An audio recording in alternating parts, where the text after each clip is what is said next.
Yes, people, what's going on? Welcome back to the channel. Hope you guys are all doing well. We're here again and we're back to discuss Cristiano Ronaldo's interview. And this time, he isn't dragging the current Manchester United manager for just doing his job. No, we have got some direct quotes on the Glazers, which I know Cristiano Ronaldo is burning all his bridges so he can get a move in January and all those kind of things. And the motive behind his quotes are obviously to get a move.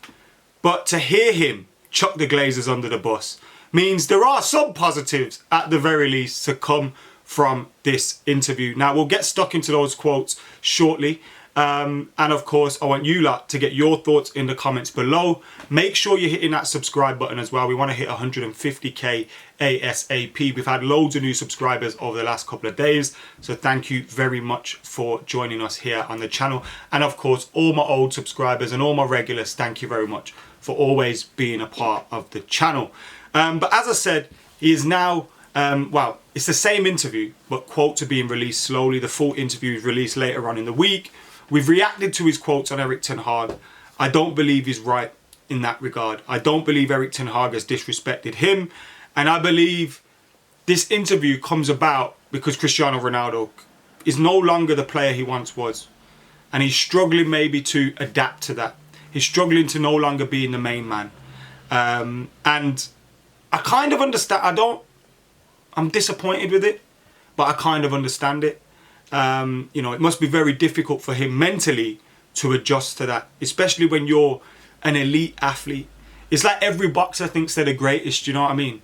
It's like with Cristiano Ronaldo, he'll still believe he can play at that top level. But we've seen this season, scored 2 goals for us against Sheriff, missed a lot of chances. I still think he can score plenty of goals for another team and he'll probably go on and have a good World Cup. But for this Manchester United and for the way we're playing now and the way Ten Hag is building his team, he doesn't fit in. And I believe that's where it comes from. It comes from the anger for that. But the fact that the greatest player of all time, one of the biggest names, not only in football, in sport, but in the world, is calling out our owners. Even if he's burning all bridges and just chucking everything under the bus, the fact that we are seeing him name them by name is great. A couple of days ago, we heard him say, nothing changed since I left, the pool, the jacuzzi, even the gym, even some technology.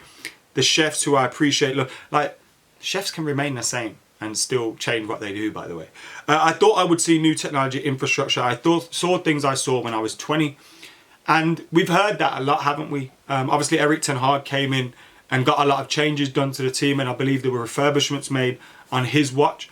But we know, as fans, the Glazers have been, you know, not looking after the club properly, on or off the pitch. And that has resulted in our facilities dropping behind the facilities of other top clubs. And these things do matter. They're a small part, but they do matter. And we knew that. We knew that already. But another clip's come out and he says in that clip, the owners of the club, the Glazers, they don't care. I mean professionally, sportingly. So he speaks about how, you know, United are a commercial club. The simple fact that we signed Cristiano Ronaldo shows you that he's right. Do you know what I mean? In a weird way. But it's great to hear him say that. But again, you question his motives. You question his motives. But nevertheless, this could possibly have a positive impact on the pressure being built on the Glazers. Whilst I don't think it's going to be the thing that tips it over the edge and means that they sell, you're seeing consistent protests from the fans at games and online. You're seeing, you know, the pressure being ramped up in that regard. Jim Ratcliffe potentially talking about buying the club. And whilst I think we're a long way from potentially being sold, the more pressure that is put on the owners, and this will embarrass them. You know, a figure that's their highest paid player, Manchester United's, you know, the greatest player I've ever seen in a Man United shirt, is probably not United's biggest legend in terms of like longevity and all those kind of things at the club. But he's the greatest player I've ever seen at United. And the fact that he's coming out and speaking badly of the Glazers, I'm glad it's happened. And hopefully it can affect something. But like I say, the things that I said when I was reacting to the quotes on Ten Hag and all those kind of things, they stand. I still think he's bitter because he's lost his position in the team. I still think he's disrespectful to his teammates and the manager for doing this.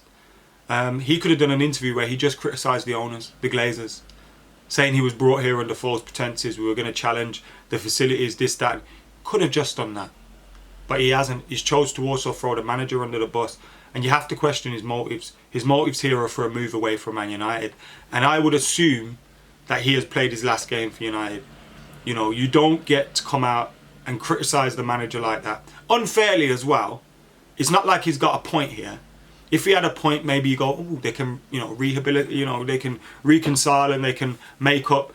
But he doesn't have a point here. Erik ten Hag hasn't done anything wrong to him. Now, Erik ten Hag is building a Manchester United for the future. And unfortunately, Cristiano Ronaldo doesn't fit in that. But even in that time, Cristiano Ronaldo has been playing. And look at these for stats. When Ronaldo doesn't start in the Premier League this season, United's win rate trebles, their points return doubles, their scoring rate quadruples, and the team runs on average 4 kilometres more per game. United are factually a better team without Ronaldo now. And I think that's ultimately where all this comes from. But if he's going to throw the Glazers under the bus while he's at it, that'll do me. At least some good's going to come out of it. Even if it's not the thing that gets rid of him. That is huge. For Ronaldo to be speaking out against them publicly, name dropping them as well. That's huge. Sponsors will think twice. When you've got Ronaldo saying, oh yeah, they only do things for the money there. Sponsors will start going, we don't want to be associated with this brand, because there's an immediate assumption that the only reason we're getting the deal is because we're the highest bidder, you know what I mean?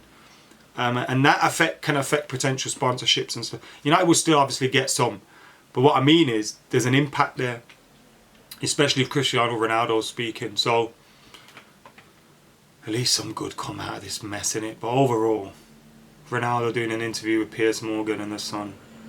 It's a horrible, sad state of affairs. Horrible, sad state of affairs. Disrespecting the manager like that. Sad state of affairs. But at least them clowns have been chucked under the bus. Anyway, let us know your thoughts in the comments below. Make sure you're liking, commenting, sharing, subscribing, keeping it locked to the channel as well. As I said, I've had plenty of new subscribers recently. So thank you very much for joining us. We'll continue with the Manchester United news stories and everything, but we'll also have some World Cup content coming out as well. So keep it locked for that. Till next time, I'm out of here.